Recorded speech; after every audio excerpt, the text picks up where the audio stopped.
एक ऐसी एक्ट्रेस जिनके रिश्तेदारों ने उन्हीं के माता पिता का खून कर दिया था और उनकी आखिरी उम्मीद जो कि उनके बड़े भाई थे, उनका भी मर्डर 3 साल बाद उन्हीं के रिश्तेदारों ने कर दिया। उस एक्ट्रेस को अपना कहने वाला अब इस दुनिया में कोई भी नहीं बचा। उनके रिश्तेदारों के जुल्म यही खत्म नहीं हुए। उस एक्ट्रेस को एक नौकरानी की तरह रखा गया। जिस भी रिश्तेदार को अपने फैमिली फंक्शन के लिए नौकरानी की जरूरत पड़ी, उस रिश्तेदार के पास उस एक्ट्रेस को भेज दिया गया ताकि वो घर के काम कर सके। अपनी जिंदगी में इतनी मुश्किलें देखने के बाद भी वो एक्ट्रेस पूरी दुनिया को जिंदगी भर हंसाती और बनी बॉलीवुड की फर्स्ट कॉमेडी क्वीन। चलिए जानते हैं कौन थी वो एक्ट्रेस शिवाय चैनल के इस वीडियो। नमस्ते। इंडिया की फर्स्ट कॉमेडी क्वीन के नाम से ही आप जान चुके होंगे कि हम टुनटुन की बात कर रहे हैं। टुनटुन की कॉमेडी का टाइमिंग इतना अच्छा था कि जब भी वो स्क्रीन पर आती थी लोग पर उनकी पर्सनल जिंदगी उतनी ही दर्द भरी थी। जिस परिवार में टुनटुन ने जन्म लिया वो एक बहुत ही खुशहाल परिवार। टुनटुन के परिवार में उनके माता पिता और उनके बड़े भाई थे जो कि अपनी जिंदगी में बहुत खुश। पर जैसे ही टुनटुन 2.5 साल की हुई, टुनटुन के रिश्तेदारों ने उनके माता पिता का प्रॉपर्टी के लिए खून कर दिया। उनके माता पिता तो इस दुनिया को छोड़कर चले गए थे और पीछे रह गए थे 2.5 साल की टुनटुन और 5 साल का उनका बड़ा भाई। पर उनके रिश्तेदारों को इन 2 बच्चों पर भी रहम नहीं आया और 3 साल बाद टुनटुन के रिश्तेदारों ने उनके बड़े भाई का भी खून कर दिया ताकि उनके घर का कोई वारिस ना बचे।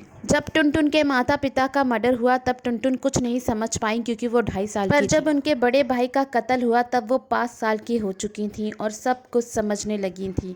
अपने भाई से अलग होने का गम वो बर्दाश्त नहीं कर पा रही थी। टुनटुन के रिश्तेदारों ने उन्हें अपने घर में जगह दी और एक नौकरानी की तरह उनके साथ व्यवहार करने लगे। जब भी किसी रिश्तेदार को नौकरानी की जरूरत पड़ती तो टुनटुन को वहाँ भेज दिया जाता नौकरानी की तरह काम करने के लिए। इस पूरे सफर में टुनटुन हमेशा से अकेली रही। जो उनका साथी था तो वो था एक रेडियो जिन पे वो गाना सुनती और गुनगुनाती रहती। उनके गाना गाने की चाहत ने उन्हें अपने गांव से मुंबई तक का सफर तय करने में मदद करी। जी हाँ, टुनटुन गाना गाना चाहती थी, इसीलिए वो 21 साल की उम्र में अपने घर से भाग गई और मुंबई चली आई। टुनटुन की एक दोस्त थी जिसकी मुंबई में फिल्म इंडस्ट्री में अच्छी पहचान थी। इसके चलते टुनटुन काफी प्रोड्यूसर्स और डायरेक्टर्स से मिली। टुनटुन को पिक्चरों में गाना गाने का इतना शौक था कि उन्होंने एक डायरेक्टर से कह दिया था कि अगर वो उन्हें अपनी पिक्चर में गाना गाने नहीं देंगी तो वो समुद्र में कूद जाएंगी। टुनटुन का ये गाने के प्रति पैशन देखकर उन्हें दर्द मूवी में गाना गाने का मौका मिला और 500 रुपया महीने की सैलरी भी मिली। दर्द मूवी के बहुत सारे गाने टुनटुन ने गाए थे। उनमें से सबसे पॉपुलर गाना अफसाना लिख रही हूँ दिले बेकरार का टुनटुन ने ही गाया